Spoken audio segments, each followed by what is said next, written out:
RotoGrinders. Welcome to the DFS pregame show here on RotoGrinders. I'm Jordan Cooper, aka blenderhd, blenderhd, your buddy, right? And this is the show where we go over a little bit about yesterday's slate. What a slate yesterday. We may talk a little bit about today. Today it's kind of, I don't know, we got 4 games early, 4 games late. That the doubleheader isn't on any site, so it's an type of day. We got at least get baseball all day, right? Right? Got a little 4-gamer here, a little 4-gamer there. Play some DFS baseball. We're fine. I see the people in the chat room. You do what you do, right? Suki Singh, David Kalnis, Daniel Hutchins, Matt Schmier, Dan Tucker. I see you guys in there. You haven't been hitting the thumbs up button. You haven't. I'm still stuck with the water. No apple juice. Right? Actually, I do have apple juice. I forgot to put in the refrigerator last night. Right? We got a delivery. Got a bunch of apple juice. Forgot to put it in the refrigerator. Right? And I like cold apple juice. I don't like warm apple juice. So you got to hit that thumbs up button a little bit more, right? Hit the like button, hit the subscribe button if you're new, hit the notification bell to know when we go live. Obviously, we don't have a Grinders live or anything for the early 4-game slate, but we will for the late one, the 7:20 Eastern slate. But it's 4 games. I mean, how much can we talk about a 4-game slate, right? Tony A says the doubleheader's on DK. No, it's not on DK. If you look, they're in the player pool, but they're not going to count. So if you're playing the late slate, don't play anyone from the Detroit Chicago game. They're in the player pool because they came out with the slate like before that game was postponed yesterday. So they're stuck in the player pool. But if you take a look there, they have all red icons and there's a notice there. So don't play them unless they change it. But I'm assuming they don't. Right. So don't play it. Yesterday was controversy for no apparent reason. Right. Yesterday we had the big thing yesterday was the game being postponed. Right, the White Sox-Tigers game, and pretty much the only heavily owned piece in that game was Carlos Rodon, the starting pitcher for the White Sox. He was my highest owned player. He was my highest exposed player. He was in my cash games and everywhere. And according to Roth, they probably could have played with some light rain, but if you followed him on Twitter, if you followed Kevin Roth on Twitter. He was showing the red flags like a half an hour before that because they still had the tarp on the field and no one was warming up. And it wasn't raining at the time, right? It was actually not raining and the tarp is still on the field. And then it's like 15 minutes to go before the scheduled start time and then still no one warming up, right? But Roth was saying it's like based on this, it's like they should be able to play through some light rain or whatever. But like don't delay it or anything. Delaying it will hurt it even more. And then even on the broadcast, I tuned over to the White Sox broadcast, and they were acting as if they were going to play, right? So like my attitude was they're going to play. Okay, keep Rodon. I didn't have any White Sox stacks. I didn't have any Tigers stacks. I had some Casey Mize from the Tigers also, but very little. And then at like 8:03 or something, they announced a postponement. Now the game start time is 8:10 Eastern. So to me, I have 7 minutes to get Rodon and Mize out of my lineups. Now, to do that, I would typically use the rebuilder and rebuild a whole bunch of stuff because, going from Rodon, I'm going to save some salary. I'm going to move some stuff around. But I have all these lineups that I already have stacks in. I already have, like, other than maybe the Padres late, I didn't have many Padres and Giants late. I didn't have many. I mean, most of my stuff was already working. Like how much tinkering can I do? So, and I only get 7 minutes. So I obviously go to FanDuel. I have a cash lineup there. Take out Rodon, put in Alex Wood. Okay, that was good. Go to Yahoo, and I have to switch. Now I have to play Marquez and Wood together on that site because I didn't play Glass now. So now I got to switch that out. Then I move, and I don't play Tucker. I play Tatis. I move that around. Okay, but then on DraftKings, like, what do? Right? I have like 62% Rodon and 9,800, 9,400 was Greinke. Now, according to the bat, Alex Wood actually had a slightly higher projection than Greinke, and he was 8,300, right? So I'm like, what do? But Alex Wood is not necessarily is in lineups with Rodon already, right? So like I tried replacing Alex Wood with Rodon, but a lot of the lineups it's like, well, you can't have the same guy twice. So I pretty much global swap most of my Rodon lineups to Zach Greinke, and Greinke put up like what 6.5 points or something, right? That didn't work out, but I mean it's still better than 0. And then we found out that like they're going to push back the start time, right? They just say, oh, well, it got postponed 7 minutes before 8:10. So we're going to push back the start time to 9:45 to let everyone be able to switch off of them, which they do. People don't realize that people are complaining on Twitter. That's part of what they normally do. If you take a look at the game rules, if they know about a postponement before lock, they are going to do everything they can to push it back, right? We've seen that this year before. Like people are like, oh my God, this has never happened before. It's literally happened this year. There was a slate, I think 2 weeks ago, that there was a 6:10 slate. It was one of those slates where it was 6:10 start time. Well, 6:10, like at like 5:30 or whatever, 5:15, the 6:10 game, actually the first game on the slate, got postponed. So they pushed back the start time to 6:35, right? And then if you saw that 6:10 game, they changed the time on that game to like 10 o'clock. It's like in case you had that game, you could now swap out at any time. Just so happened it was the first game on the slate. So it makes it seem like oh, they didn't do much. Well, no, they did exactly what they did yesterday. Now, if this game yesterday, if the White Sox-Tigers game yesterday was started in a delay, right? If at 8:03 they announced, we're going to be delayed, right? We announced a delay. And then like an hour later, they postpone it. Well, then you're out of luck because the game locks at 8:10, right? So it's all due to when the game gets postponed, right? They've done this before. People are complaining on Twitter like they've never done this. They've normally done this. Where a game gets postponed with ample enough time before the game's lock time that they move it.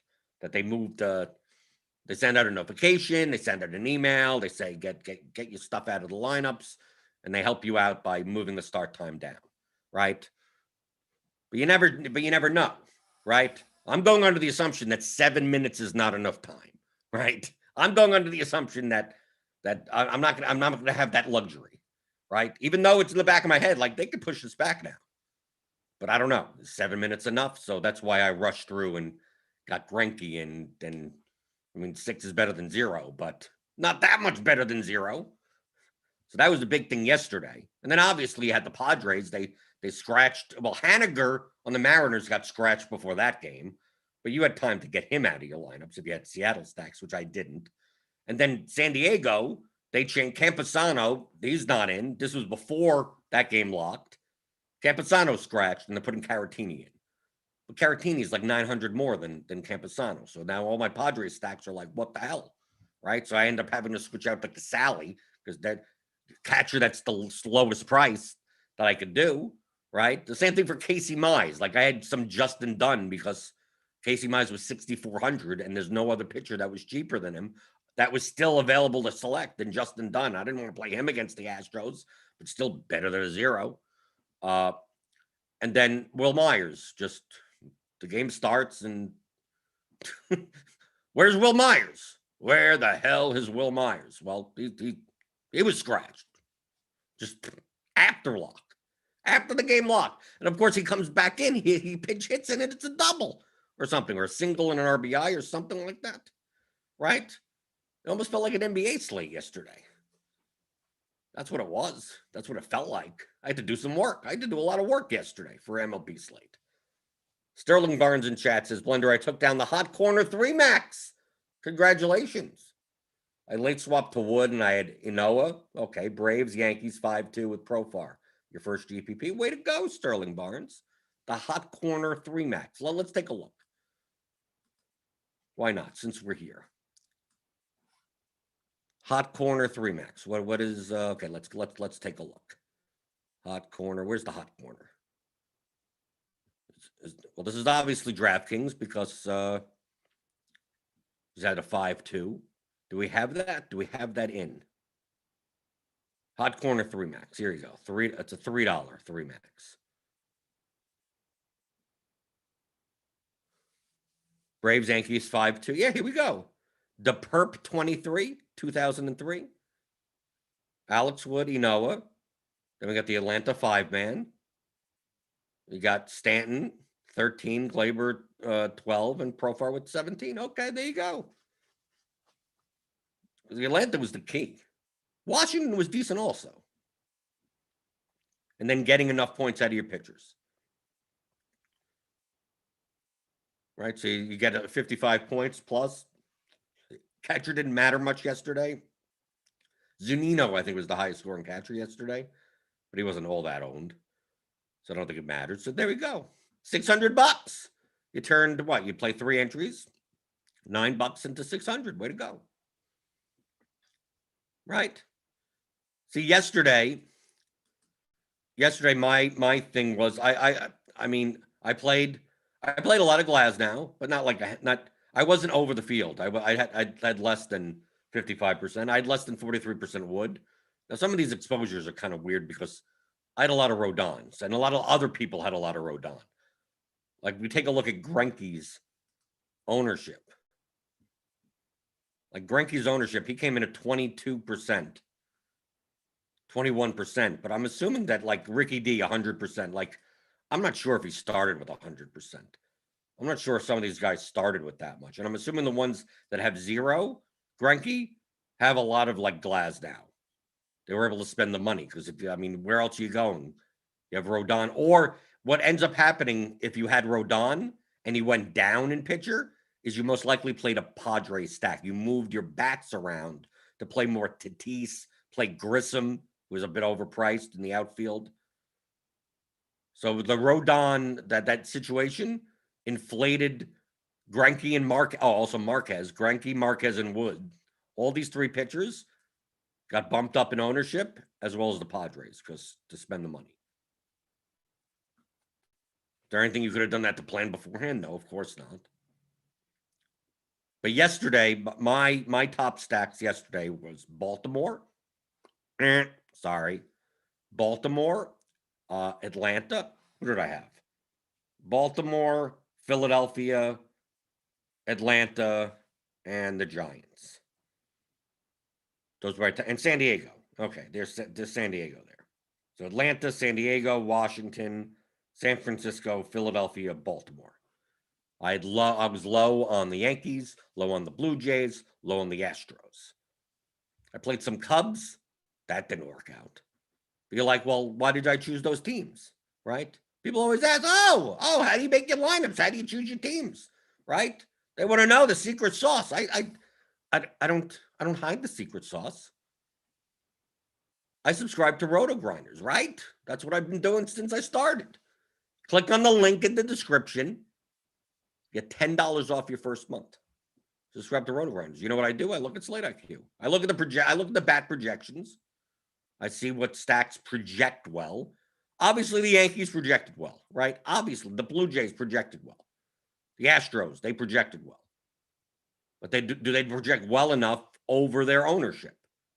They didn't. I take a look at Slate IQ, which is premium. So this is the Slate IQ from yesterday, right? It's a simulation.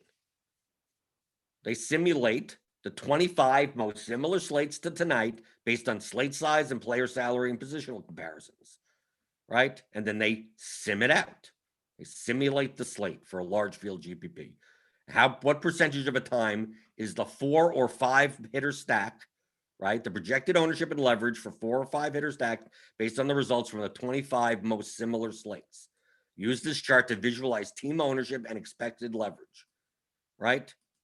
So you're looking for an advantage. You're looking for a positive leverage, okay? So if we sort by winner, yeah, Yankees 7% of the time. Yeah, okay, but they're going to be owned 9.9% by the field. Negative leverage. So look at all the teams that I mentioned. San Diego, positive leverage, 5.8% chance to be the winner, 5.2% owned. Philadelphia, 5% chance to be the winner, 3.3% owned.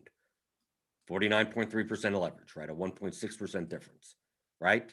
Baltimore, 4.7% chance to win, 2.7% owned. Washington, a little leverage there, a little positive. Atlanta, 3.3% chance to win, 2.0% chance to ownership. Positive leverage. San Francisco, look how low owned they were. They only had a 1.3% chance to win, but they were only going to be owned at 0.7. They were one of the lowest owned teams on the slate. Positive leverage, right? I want to play more of the teams that have a higher chance of winning than what they will be owned. That's a key concept of DFS GPP play. Doesn't mean I don't play Yankees or Houston or Toronto. No, of course. I still have some Yankee stacks. I still have some Padre, but not as many. And obviously in those lineups, I have to play a little bit more, much more contrarian. I played 100 lineups yesterday. You could I had Yankees one-offs, right? I still could have Stanton as a one-off in a Giants lineup. I could still have Toronto players. I could still have Kevin Biggio in an Atlanta stack, right? I could still do that. But I'm going to have less of what is over-owned. So yesterday, based on this, Yankees, Astros, Blue Jays, over-owned. How much work did I have to do? What work? I'm pouring over all the data. Oh, it's done for you. It's already done for you. So between this and looking at the projections, because obviously these numbers are based on the plate IQ projections, not the bat projections. So I have to a little mentally adjust. Where, let's see, what team yesterday, like the Angels yesterday in the bat projections were actually much lower than the plate IQ projections. So this 4.9% is probably a little bit lower, right? If you base it on the bat you could do the simulation based on the bat projections, but Cardi doesn't have that methodology and computer power, I guess, to do it. But that's what you're looking at, right? Simply, and this gets updated, I think, a couple of times, maybe 2 or 3 times a day for the main slates. I don't think the early slates they do. Because obviously you need the lineups, you need updated ownership projections, you need updates. So like once all the lineups are in for the slate, at least most of them, sometimes you don't get the Dodgers in time. Usually, right, it says right here, the last updated day will come no later than 45 minutes before lineup block. And there you go. That's when I start building my lineups. So what else do I need? Projections, done. Slate IQ, build your lineups. It's not complicated. It really isn't that complicated, right? And then you hope for the best. And then you check to see whether or not the ownership projections were good, that your ownership assessment was good. So I remember the other day, the Nationals were much lower owned than what were projected to be owned. Like Trey Turner was 7% when I thought he was going to be 12%. Well, that changes things. I mean, I had a lot of Trey Turner, but maybe I would have had more had I known he was even lower owned. Those are the types of things that you should be doing. So it's not like I'm just coming up with people in Discord like, oh, how do you have so much Atlanta? Right? Now, it didn't get there. When I have Greinke 6 in my lineup and everywhere, it's not going to get there. I'm not going to get to 200. I get to 170, right? Or I have a lot of Baltimore, and Baltimore didn't do anything. How do I select the teams? Well, there you go. I'm just showing you the chart. The work is already done. Did this involve looking at baseball stats? Did I look at anything? Like, look, I could have looked at this chart and done the same exact thing. Look, sort by leverage, right? Texas, you could have played Texas. San Francisco, Chicago, White Sox, who didn't play. Baltimore, Atlanta, Philadelphia, Tampa Bay. I played a bunch. Tampa Bay, Colorado. I mean, some of these teams are really low. Colorado, 0.7% chance to win. I mean, you could. They're slightly. I mean, like, is it worth it? Maybe not. Arizona, right? Yeah, 9% positive leverage, but not really. It's low. But look at Oakland and Detroit. 0.5% chance. Like there's negative leverage even with that low of a winning percentage. But look at the Yankees. The Yankees were look at the negative leverage. Yankees, Astros, Blue Jays. They're still high. Look, 5%, 5%, 7%. So that they could still win. It's just that more of the field has them. So you need to build those lineups more contrarian. That's it. the work's already done for you. I keep on saying that. It's already done. Am I looking at am I looking at pitch counts, and am I looking at ISO, hard hit rate, or StatCast data, or no, nothing. Nothing whatsoever. So there you go. It's already done. It's already in the projections, and everything's all simulated for me. So I just hope I'm on the right side of variance today. And you just do this type of process every single day in a large sample size. Maybe you bink once or twice a season, and that makes your year. There you go. Right. So when you see all these exposures and everything, like all these players are doing the same exact thing. Right? But Baranosaurus Flex, he won yesterday. But I mean, he has his own projections, right? Squirrel Patrol here at RotoGrinders. He has his own model, right? So it may be slightly different than the plate IQ projections or the bat projections. Or you can only make so many strategic decisions in one slate. I'm going to play a little of that, and I'm going to play more of that, and you make a couple of variable changes, and you go, okay, I'm going to run with this, right? Some people go the opposite way. Some people are like, well, I don't think the Yankees are owned enough, so I'm going to play a ton of the Yankees. Okay, you could do that also. Look at Ricky D. Barely played any Glasnow or Wood. He still got lineups towards the top. He got maybe in the top 20 or something. But if you see, he went much more contrarian. He went much more contrarian everywhere. I mean, if we take a look at Ricky D, I mean, he barely had any Yankees whatsoever. Look, nothing. 0, nothing. Torres, 1%. But he also didn't have any Glasnow and Wood. So he was on like really, he had 100% Greinke. I'm assuming that he had Rodon. I'm going to assume he had a lot of like Rodon Greinke lineups or something that got him that much. But a lot of Padres. So he did a lot of late swapping. So he had Padres. He still played a lot of Toronto. So he basically sacrificed the Yankees to get more Blue Jays. But then also played some Astros in Atlanta and St. Louis, Philadelphia. Okay, so he's just playing a bunch of other stuff.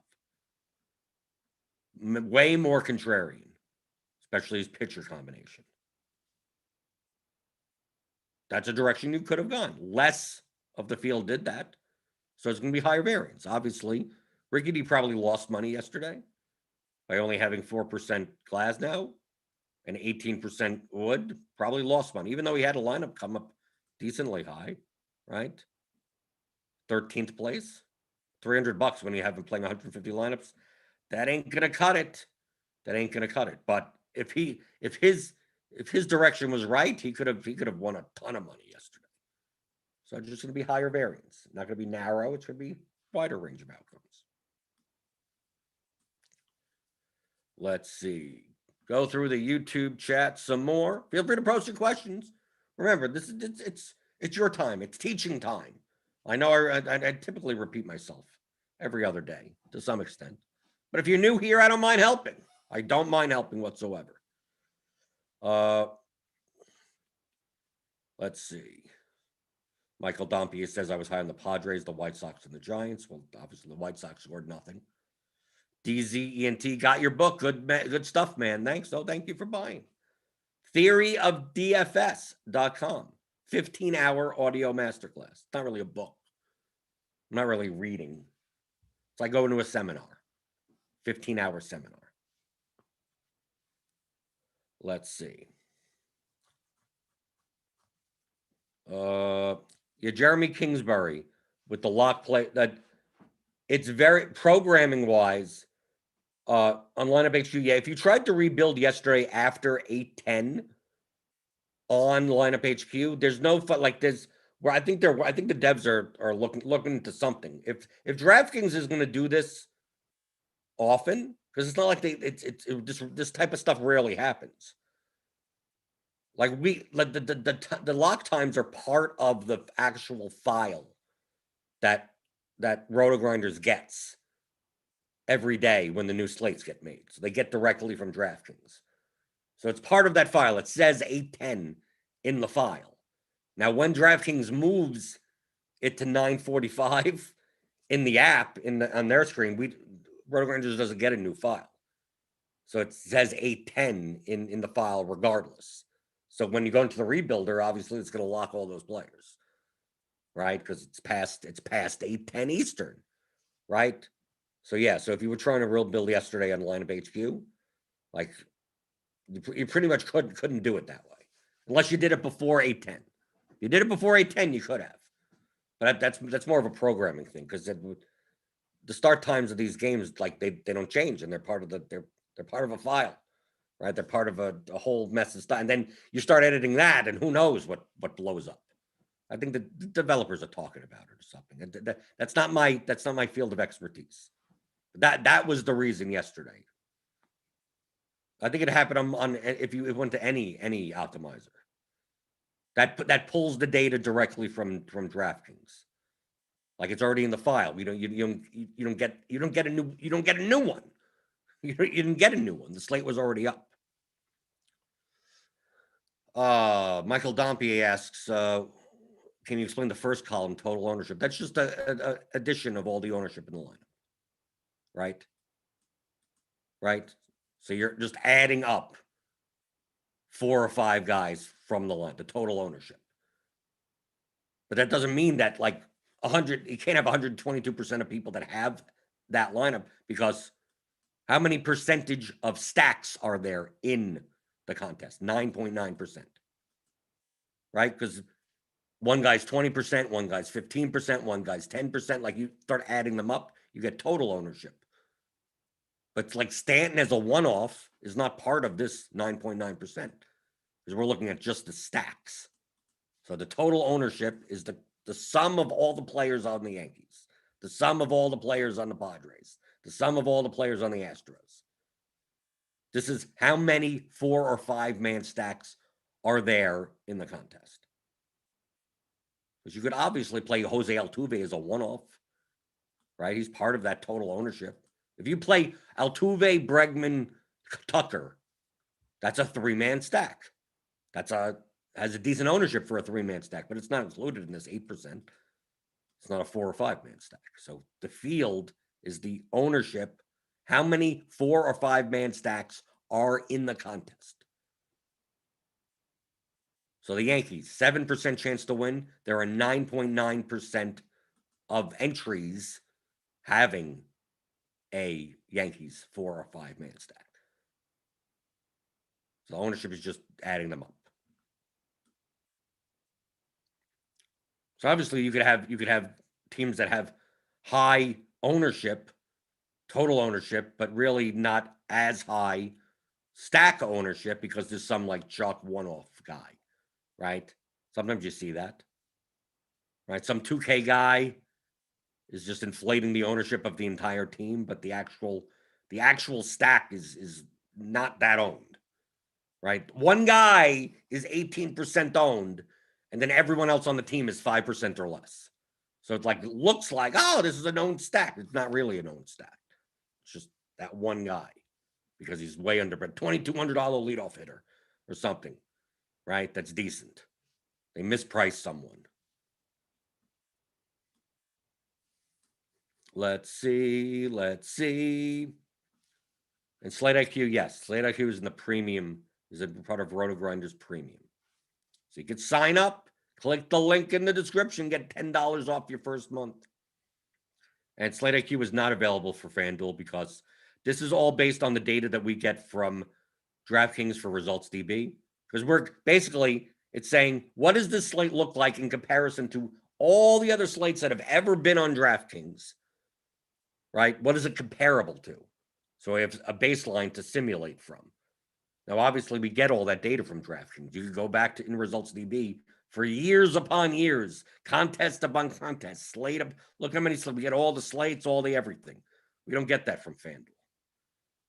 So you can't run Slate IQ for FanDuel, right? For FanDuel, what you would do for FanDuel is you could use, which is not as good as a simulation like this, but you could use, we also have the Smash tool, Smash value, whatever tool. Let me go back. Is it up for? No, yeah, we don't have it. We only do it for the main slates. So you get stack leverage team smash percentage. Now, That'll just be like, what's their chances of smash based on like individual player simulations based on their projection. So it's not running a simulation of the actual contest. But you can do that for FanDuel. So it'll say the Yankees have a 18% chance of smashing, and they'll be owned at 22% communal, like the cumulative ownership, which conceptually is what you're trying to do. So it's still useful, but it's not exact. That's not really the scientific way of doing it. It doesn't take into account any of the other stacks ownership or anything. It doesn't take anything else into account. It's all done in a vacuum. You're still doing it's still the same most of the time.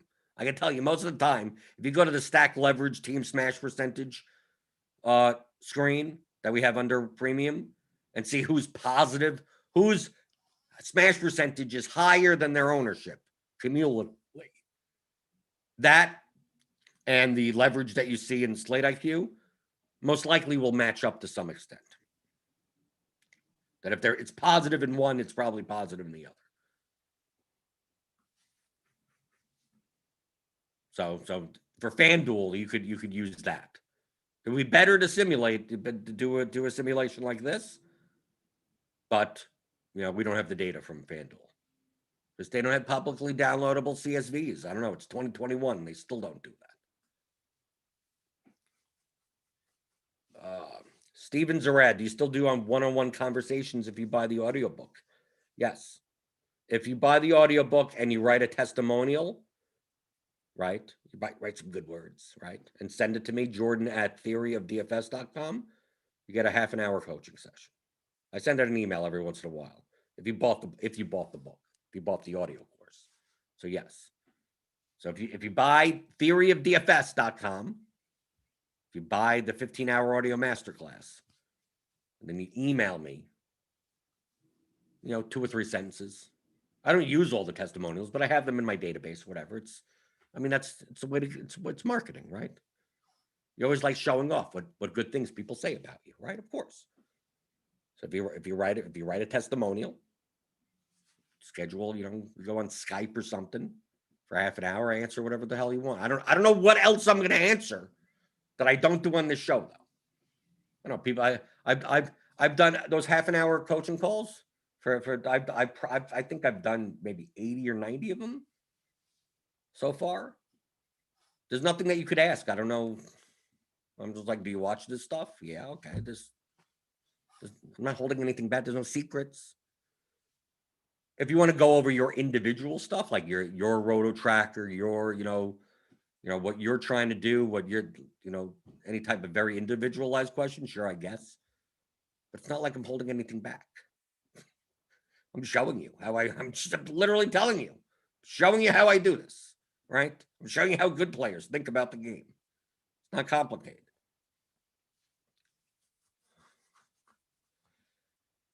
Okay. So what else are we going to talk about today? Is there a point to go over the early slate? I don't even know what's going on. What's even going on? I don't know. Right? We got the Astros. Is there people are going to download the podcast later? They're going to download the podcast and we're going to talk about a slate that they're in the middle of. Right? They're already in the middle of. If you didn't know this, the show is also a podcast. Right? DFS pregame show, RotoGrinders. Go on iTunes. You could search wherever you get your podcasts. You can listen to it later. Obviously, you can watch it later on YouTube, right? I mean, it's still here. But it may be you're listening. Maybe, hey, podcast people out there, I hear you. Hey, I'm waving. You can't see me waving. Can you hear me waving? No, you can't hear me waving. I see you there. Why don't you rate and review it? Or show up in the morning and ask a question. Maybe you have a question. You can email it to me. Fine. Maybe people, maybe they don't have a chance to show up here live in the morning. So email it to me. Email it to me, questions@theoryofdfs.com. Just in case. Maybe take care of the podcast people.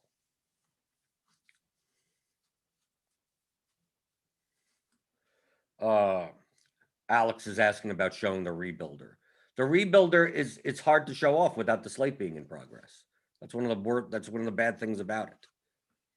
Like the rebuilder, to upload my I'm going to download. I only have a cash lineup, right? So I'm going to download my entries. I don't know what slate this is. This is the early slate. It's going to show me one lineup, right? My dummy lineup. I don't even know if I'm doing this. Is what I put in yesterday. I'm going to change that, after the show, obviously. Now, rebuilding lineups at this point, all the players are unlocked. So, there's no point in using the screen now, right? To relax just in case you need it, rebuild. It's going to do the same exact thing. You're just going to, it's the same builder. That's the whole point. It's you would never be using the rebuild late swap tool now. You'd only be using it after lock because in your CSV file, those players that are in those columns in the right cells have to stay there. So that's essentially what the tool does, is make sure that if Austin Hayes is in the C4 cell for that lineup, he has to stay there. And then it has to calculate, well, who can be moved around. So the build, there's no point in this. You'd never be using this until after it locks. So how am I supposed to show anything? It does exactly the same thing as the regular builder. So that's the main point. It's very hard. It's very hard to show off what to do because we don't really do shows after slates, in the middle of slates. Because even after the slate is done, what's the point? Everyone's locked, so you can't do anything anyway. So yes, it's quite hard to show that off. I don't think it's as useful in MLB. Most of the time, I'm not doing anything. Right? Yesterday, one of those rare days where enough stuff you got to move around that maybe it's useful. But even then, yesterday, I still use global player swap. I didn't have enough time. I didn't know that they were going to push everything back. I got 7 minutes. All I know is that I need to get. I wrote down in 62 lineups, and I have tons of Brave stack. I have tons of stuff that's already locked. So I'm salary at this point doesn't matter. Just whatever. Just make sure I don't get zeros. So I switched a whole bunch to Wood and Greinke, and then just move on. Move on with my day. Then I could go through, maybe after 8-10, then I went through. And I'm can I move up some of these players? My Padres and Giants stuff. Oh, okay. Well, now I could get Tatis in the shortstop spot because I'm leaving 2,600 on the table now. Okay. Now on an individual lineup basis. But no, it's very hard to show off the rebuilder when nothing's locked. There are tutorials, but it doesn't do anything different than the main builder, other than it locks in your players. Understand, though, that when so much stuff is locked in, that dramatically reduces the amount of mathematical stuff that could be done. Right? Well, I got all these players locked in, but now I want stuff that can't be done. I want to jam in a higher price to this. Well, you can't because most of your lineups. Oh, I want to make sure to get a lot of Corey Seager, but you already have a shortstop locked into 80% of your lineups. Why aren't I getting Corey Seager? Well, because you already have a shortstop locked into 80% of your lineups, right? Right? Or it could be, you're playing someone with multiple positional eligibility, and you're well, maybe they were locked into the other. You're playing, Tommy Edman, right? And you have a lot of Cardinal stacks. And then you're oh, I need to get Altuve in now. And you're jamming in Altuve, and you can't because Edman is in the second base, even though he's outfield eligible also. Well, he's locked now in the second base spot, so you can't get Altuve in your second base spot in as many lineups as you think you can. Or you have groups set up or stacks up. Now, it cannot stack this team 5-man anymore based on the change, right? If you change Campusano, like yesterday, I'm assuming if you ran the rebuilder and removed Campusano, let's say you had Campusano in 12 of your lineups, but now you want to run Padre stacks 5-mans with Caratini. It's probably going to not be able to do as many as you think because Caratini is 900 more than Campusano. And the only players left in those lineups are those 5 players, are 5 Padres. And you're not playing Grissom. So you have no Myers you never even knew was going to be out. So you're sitting there going, the only way to make these 5-man Padres stacks with the available salary left in this lineup is to not have Tatis in them. But then you have no shortstop, right? Because there's no other eligible shortstop on the Padres, right? So it's like you can't make Caratini 5-mans. You only have 5 slots left, and it's a catcher, a shortstop, and like all those positions, and you don't have enough money. So that's why the rebuilder will be like, Bork, I don't know, can't do it, right? So you have to think of those things and go, well, maybe now I have to reduce my 5-man Padres down to 4-man Padres. So it's 4 Padres and 1 one-off in order to allow the math, the lineups to work. So a lot of times with the rebuilder, there's some amount of user common sense type of thinking you have to ponder. So if you're getting errors, if you're not getting enough lineups when you're rebuilding, most of the time it's because of that type of reason. Well, yeah, why can't I just replace all my 20 out of 100 Padres lineups, Padres 5-mans with the 5-man with Caratini in it? Well, I just explained how it could easily not be possible. But if you're saying I need 5-man Padres stack, it's just going to yell back at you and go, no, I'm sorry, dude, no lineups, I'm sorry.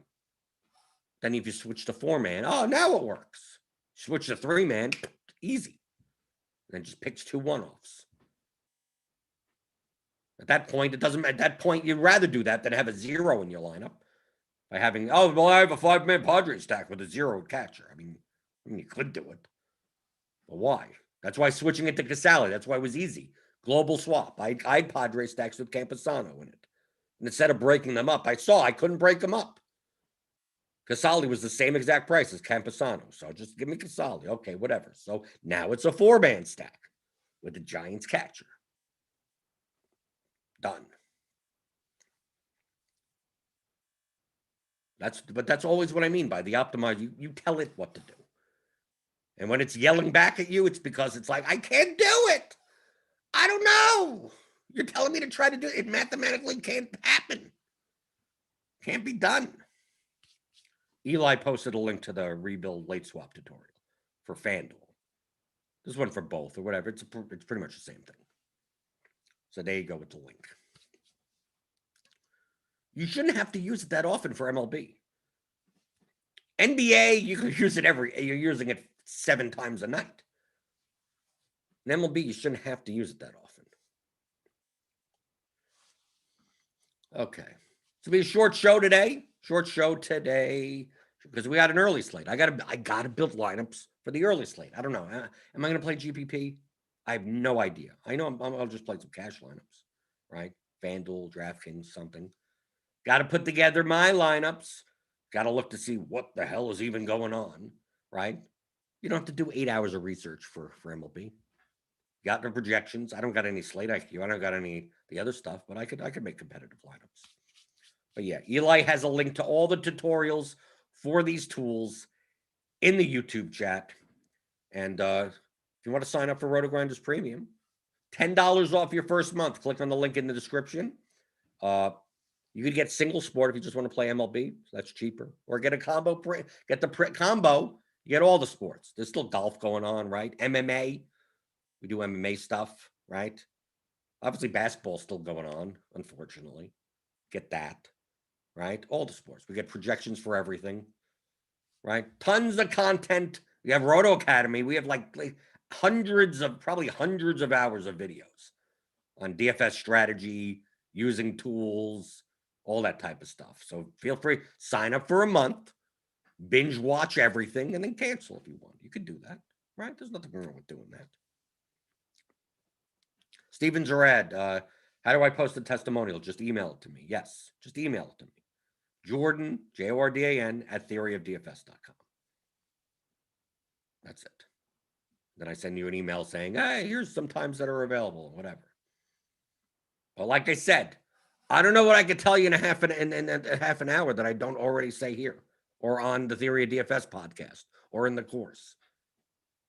People have asked me that. Okay, so you explain all of this, but what do you really do? dude, this is what I really do. It is what I really do. I show my results. I show my road tracker. I show everything. And still 99% of people don't do it. It amazes me. It amazes me. It amazes me. It amazes me that not enough people are hitting the thumbs up button. Hit that thumbs up button on the way out the door. Hit the notification bell to know when we go live later. We'll have some shows later today on YouTube. But I'll be back tomorrow for Casual Friday. Casual Friday. We'll be casually talking about probably a decent slate tomorrow, right? We got probably not going to be a split slate. Probably be a 14 game, something big, something meaty to talk about. Because that's what I do here in the morning, every Monday through Friday at 11 o'clock Eastern for the DFS pregame show on RotoGrinders.com.